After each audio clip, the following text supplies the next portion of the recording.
Hi, everyone. Welcome to another edition of Spilling the Tea on GovCon. I'm Teresa, Director of Market Strategy for Parabolis.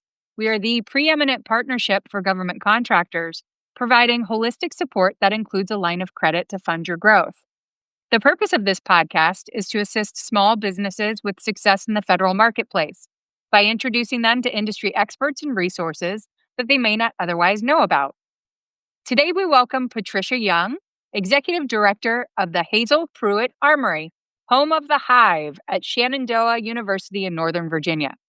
Patricia and I met last year at the grand opening of the Hive, introducing me to the initiatives within promoting entrepreneurship and economic engagement for the surrounding communities. As this program is growing and enhancing strategic relationships for the university, we thought it was a great time to introduce her and the amazing work being done there to our listenership. Welcome, Mhm. Patricia.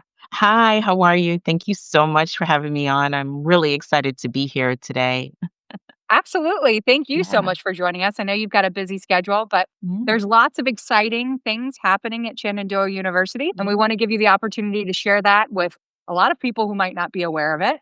But as always, we like to start the program by giving our guests the chance to more formally introduce themselves. So if you would please tell us a little bit about you, your Oh, expertise, your role at the university, and share some journey details from, where what you've done before and where you are today. yeah, no, thank you so much. Really excited, as I had mentioned during kind of our earlier conversation, Teresa, that just in terms of collaborating with the U.S. Department of Treasury last year, there's been a lot of relationships and connections that we were able to make, especially for our students, faculty, but also for our veterans. So just excited to be on today. As you said, I am the executive director for the Hazel-Pruitt Armory, home of the Hub for Innovators, Veterans, and Entrepreneurs, so short Hive. I've been doing this for the past year and a half now. I started at Shenandoah University for about 3 years. When I started, I was the ED for industry and external engagement. So really looking at how can the university create comprehensive and strategic relationships. So thinking about kind of some of our pillars, our goals, and how do we line squarely and nice with our community that we have surrounding us. So was working quite a bit within that space, connecting various Fortune 500 companies and other individuals to the university. And then I was asked to step in this role, which is pretty exciting. And it kind of fits quite nicely with the work that I've done prior to coming here. I didn't start in higher education or academia. My degrees are in international business and fine arts, actually. I thought that I was going to go down the law kind of path, but be kind of behind the scene and working and researching. And then I kind of just stumbled within economic development, started in local economic development, actually in South Florida, and working with local government really to support entrepreneurs and founders as we look at kind of the demographics or the numbers around that. Really, entrepreneurship startups really are a huge percentage of a lot of economies. So, with kind of natural disasters and other things that happen within kind of some of these ecosystems or markets, how do we make sure that we continue to support some of those leaders or those sectors? So that was a lot of the work that I was doing kind of in my beginning career, and then I actually found a position working for the British government, oddly enough, in the New York Times. When you're able to open a newspaper and actually look for positions, and started working with them. Was there for about 10 years. I led their technology and international division, so supporting both British and US companies as they look at their international strategy. And it was right around the time when I was there that the US government actually was hosting the Olympics. And they thought, okay, well, if we are funding and putting a lot of resource into this, how do we then give that back and continue to have that flourish within the UK government? So we worked quite closely with the Prime Minister, hosted various events, even with members of the royal family, and just supporting a local government or community that was there. So working in New York, and that was around the time with Mayor Bloomberg. So him being an entrepreneur and engineer, it was quite nice in terms of those similarities.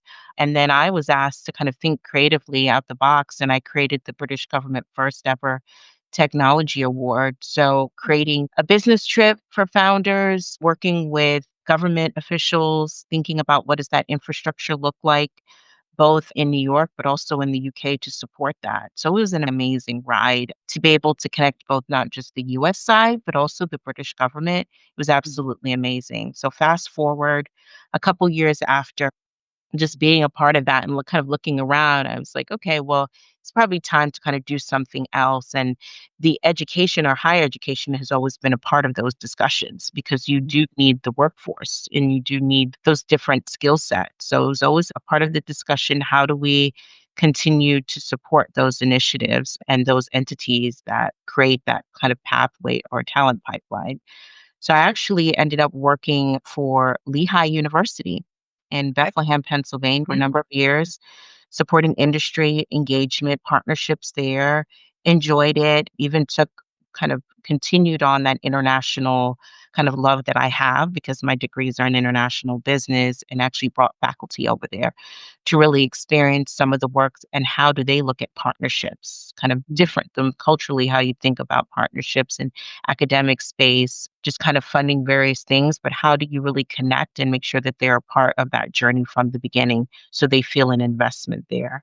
And then I kind of ended up moving to South Florida, worked for Nova Southeastern for about a year or two. They had a new initiative where they were building a innovation space and I was leading programming and it was right during COVID. So we were kind of building and figuring out, what is this going to look like? Because typically when you have those innovation centers, it's always in person. So what are we going to do virtually and how are we going to get our brand out there? So it was an amazing ride. And then I ended up hearing about this amazing opportunity here at Shenandoah University.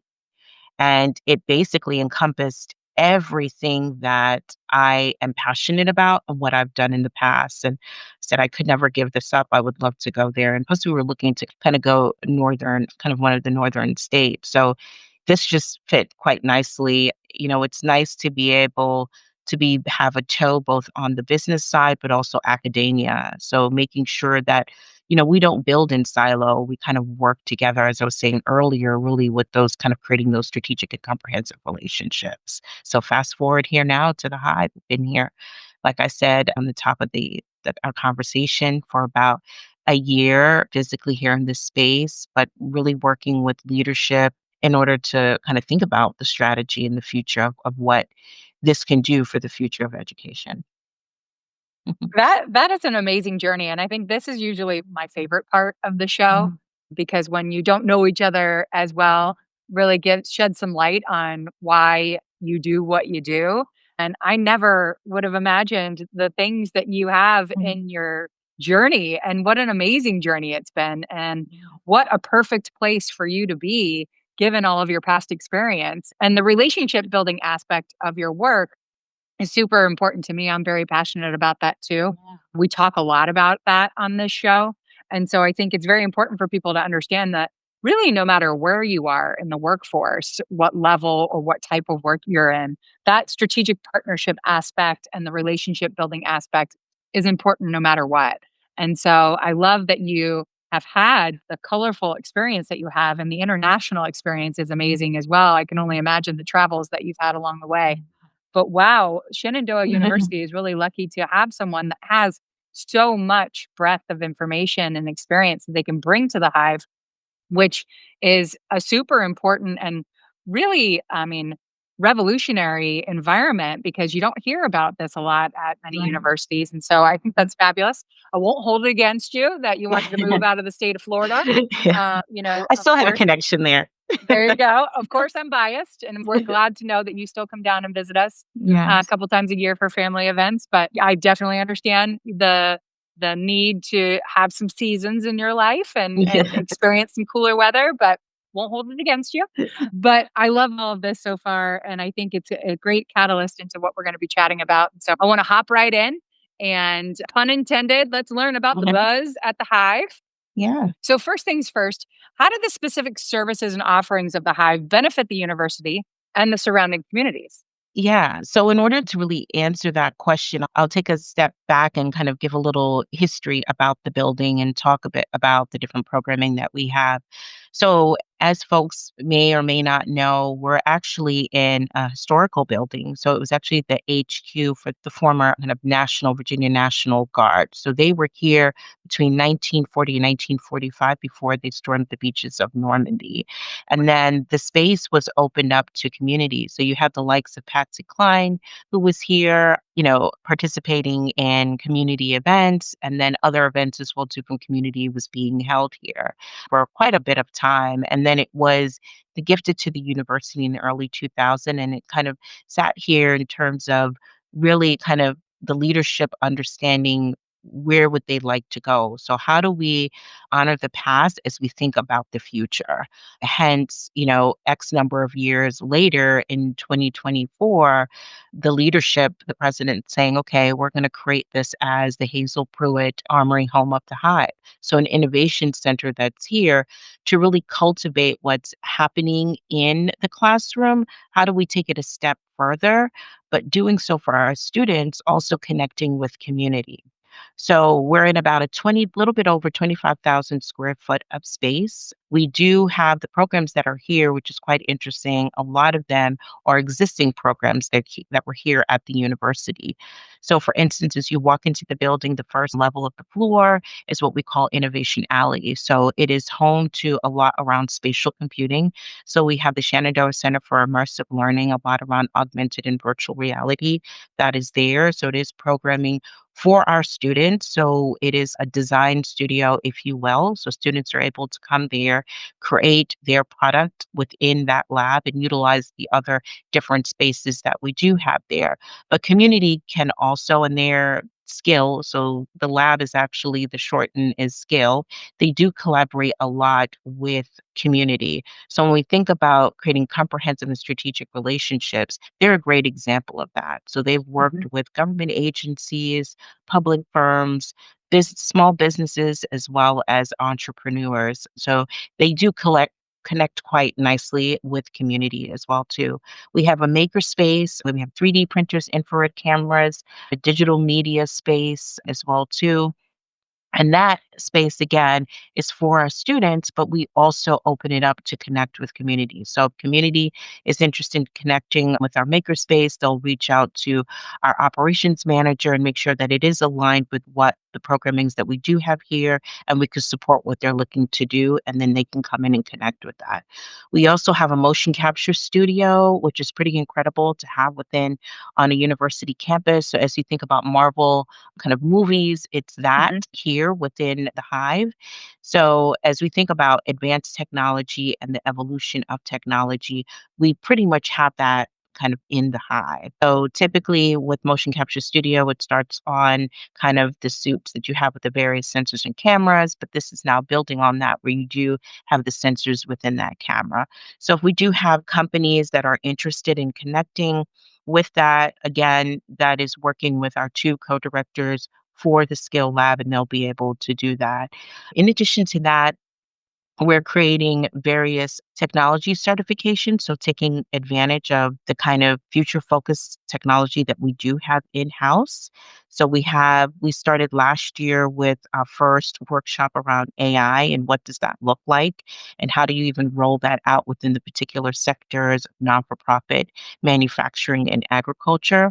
A lot of the work that we do, we try to align ourselves, especially when we connect with community and we're looking at programs outside of academia. How do we connect with the targeted industries, not just the county, but also the city as well too? So looking at how does advanced technology really kind of take those traditional targeted industries to the next level. On the second level, we have our cybersecurity lab that was typically a virtual programming that we had. We had a family that was very passionate about cybersecurity, and they sponsored the lab and the technology. So we were able to purchase new workstations, get someone in to configure it. So now our students are able to go into the lab, and you have your blue and your red team. It's off grid, so they're able to create those simulations and those experiences. Again, the hope for that, we take everything that we do here at the Hive as a phased approach. So the first phase is really looking at academia and how do we take it to the next level. The next phase is working on connecting with community, which we're getting into right now. We have the lab up and ready, the cybersecurity. So how do we look at entry, mid, and experience level to come in into certifications or just the reskilling and training of that? And then also looking at future, how do we create a mock SOC, Security Operations Center? Because it is off grid, how do we get some of these agencies to come in and work with us and partner with us? But then also help us to think about the future of work within cyber and advanced technology. We also have our esports program that's here at the Hive as well too. There are three pillars around academic competitions and broadcasting as well. So they have a huge arena. It's open to students that are part of the programming, which sits in the business school. And then also students that are here across campus, they can utilize the space as well too. And then we have our engineering room as well. And then we have what we call our hub, which is our collaboratory. So we do a lot with various businesses, chambers that come in and host events. We had just last year someone from government that came in, a congressman, and he was touring the space and really understanding what we're doing here at the university.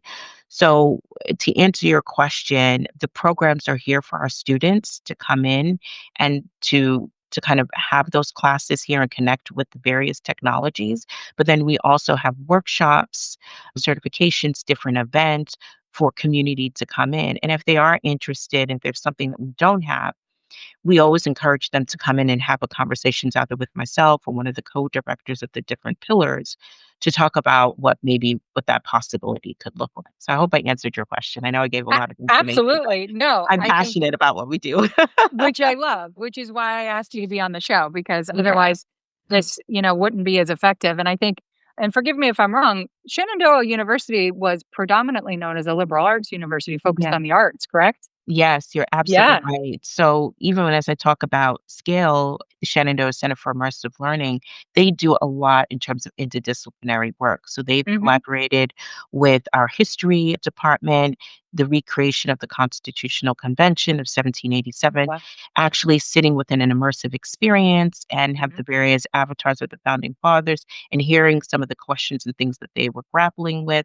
One of the things, and I'll kind of say it over and over again, we can have conversations about what's happening here at the Hive. But I would, like I said to you when we were chatting earlier and last week, I'm extending an invitation to your listeners and to yourself to reach out and come and tour the space Yeah. because it gives you a whole nother level. Like I can have a conversation about it, but when you actually come in and see the different pieces, the lab, just see the vibrant what's happening here, how vibrant it is here in the Hive, it's just incredible. But as you talk about the conservatory that we do have here at the university, the skill lab as well as another great example in terms of them collaborating with the conservatory and actually looking at an immersive piece on the vocal cords. So training Oh, our wow. students in terms of different aspects of singing and music and seeing it the right way through that aspect. They've collaborated with our health profession, so our nursing program as well. And the list just goes on and on in terms of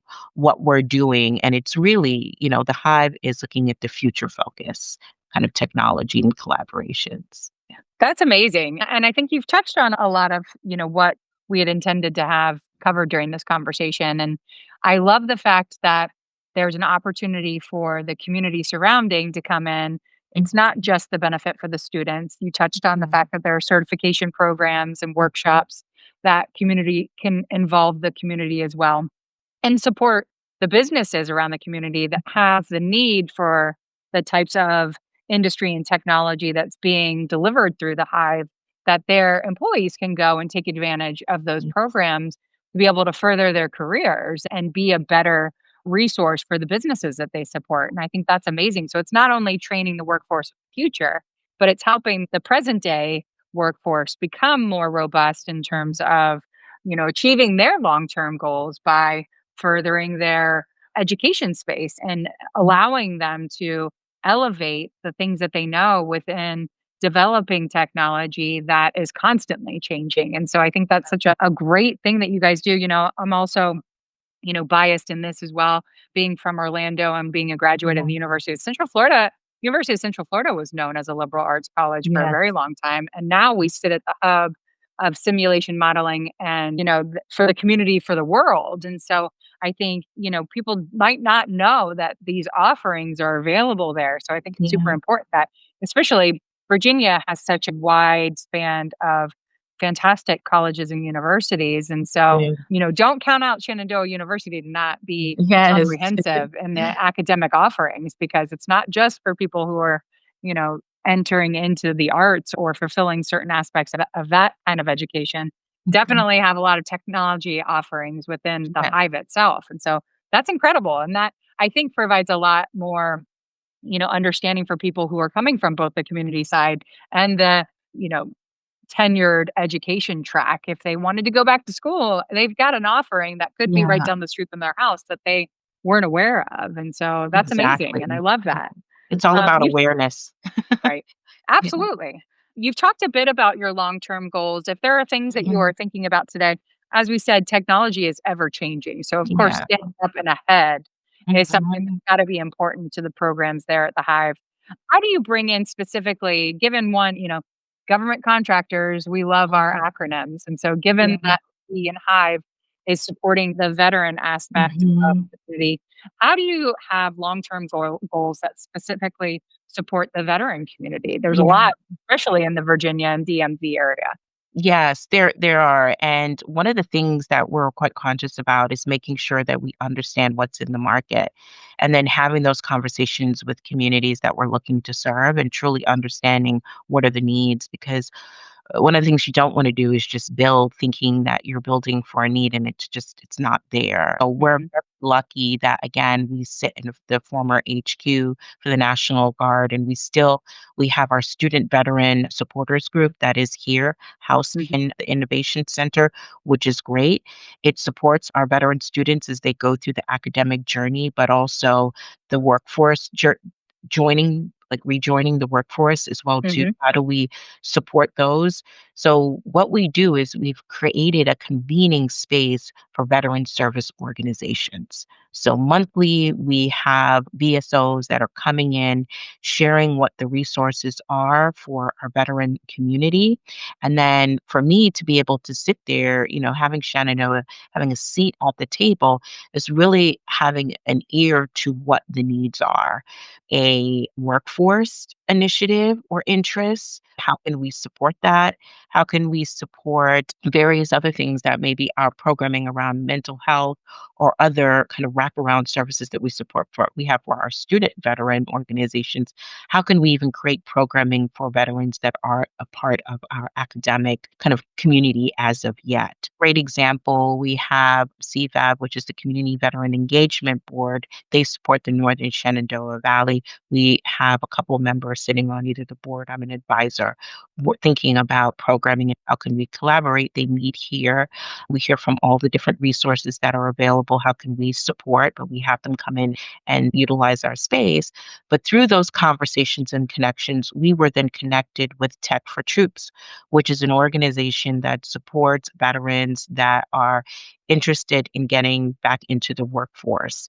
They provide refurbed laptops, so we're able to have a connection for those. We'll do that as well too, but we open our space for them to come here and host those twice a year. So essentially, they come here. We have Navy Federal Credit Union, who is a really good partner of Shenandoah University. When you do come out to SU, I'm going to say when you do, be positive. I know you're that's coming. right. Yep. I'll show you a mural that we partnered with them on. They basically gifted a mural supporting veterans, and that's here on the university as well too. They're also a part of the Tech for Troops training. They provide the financial aspect of it, so what's good, bad credit, what do you need to look out for, and various things of that nature. And then we have the folks from Tech for Troops that will talk a little bit and provide the training on the laptops. Because we're an Apple school, we do have various reps that will come out and support us in various initiatives, and that was one that they were quite passionate about. So we have an individual that now, because we've been able to collaborate with this group, have Apple come out and talk a bit about kind of the new technology that's out there. So, for instance, Mhm. the AI technology and sharing some of that. So, when you talk about how do we support our veterans, it's a lot around those partnerships. I think partnerships are key. I think open innovation is key as well too, because we can't create these in silos. We need to work with individuals. We need to have academia and industry sitting at a table and saying, okay, what is the future of work? What does that look like for our veterans that maybe need reskilling? And even, with the veterans as well too, there's a lot that they can bring to the table because of what they've learned in service, organizational, leadership, technology. I've met with a lot of veterans that were in the medical side as well too. What are some of the trainings and the different collaborations that we can do together? So don't see it as kind of a feeder. It's really a parallel. So it's working kind of hand in hand to create a lot of these experience, whether we're creating those certification programs for our veteran population, or they're actually coming in and helping us create those. They're some of our Mhm. facilitators. So I really, to answer your question on how we support, those are kind of some of the examples that we do. We're always giving tours to individuals that had a connection with the Hive or they've heard about it and they want to come in and support. We host networking events as well too. If individuals are interested, they can send me an email at hiveprogramming@su.edu, and I'll be more than happy to answer any questions and connect. Again, it goes back to, I know I sound like a broken record, but partnerships. Yeah. We have partnerships with organizations that their goal is one of it is really to support veterans, and they're aligned with some of our pillars around innovation, technology, and entrepreneurship. Innovation Mhm. to technology, technology leads to entrepreneurship and commercialization. So be able to sit here at the Hive and have that ecosystem here under one roof, it's pretty incredible. It really is. I love that. And you've made my job very easy today with touch points that you have so eloquently elaborated on. And I really appreciate it. I think there's so much offered there that it's just a matter of reaching out and going and taking a look Yeah. for yourself, checking it out online as well if you're not local to the area. But for those that are and listener that Mhm. would be able to participate in, what are some upcoming events that you have to finish out 2025 and Yeah. then into 2026 as well? Yeah, so we have actually one of our entrepreneurship boot camp that's coming up on October 30th. We still have a few slots. So if individuals are interested, again, send me an email at hiveprogramming@su.edu, or you can check us out on su.edu/hive, and you'll see information there. We also have another AI training boot camp that's coming up in December, the first week of December. Again, reach out and I will be more than happy to send further details. In addition to that, we're quite lucky, as I was explaining, just the different programming and pillars that we have here. We have our Department of Advanced Technology that's hosting their career fair, which will have local, regional, basically individuals or companies that are interested in connecting with our students come out and be able to share internship opportunities, job placement opportunities. So that's happening on November 20th between 4 and 6. Again, if Mhm. you are interested, send me an email at hiveprogramming@su.edu and I'll connect you to our operations manager that is running that. And the same with our entrepreneurship programming. What we're looking to do and what's so great is you think about entrepreneurship, you think about the entrepreneurship journey, the founder's journey, being able to ideate, incubate, accelerate, and go further.